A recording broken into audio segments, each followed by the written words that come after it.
ரொம்ப சந்தோஷமான விஷயம் என்னென்னா, ஒரு ஆர்டிஸ்ட் ஆனதுக்கப்புறமா வளர்ந்து, நான் ஆக்ட்ரஸ் சொல்லலை, ஸ்டார் சொல்லலை, ஒரு ஆர்டிஸ்டாக இருந்து வளர்ந்து பெருசாகி, now let me change my ரூட்டுன்னு ஒரு புது முகமூடி அணிஞ்சு டைரக்டர் ஆகி, அவ்வளோ ஈஸிலாம் கிடையாது. ஒரு லேடி டைரக்டர் இன்றைக்கும் இந்த காலகட்டத்திலையும் 2025லையும் ஒரு லேடி டைரக்டர் சர்வே வாரது வந்து அவ்வளோ ஈஸி கிடையாது. டெஃபினட்டாக அது ஒரு பேச்சு, அந்த அதிகாரம்லாம் பண்ண முடியாது.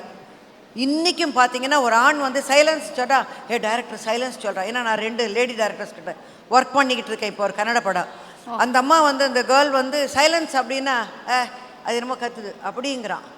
இன்றைக்கும் அந்த மாதிரி ஒரு ஆட்டிடியூட் தான் நம்ம பார்க்குறோம் சொசைட்டியில்.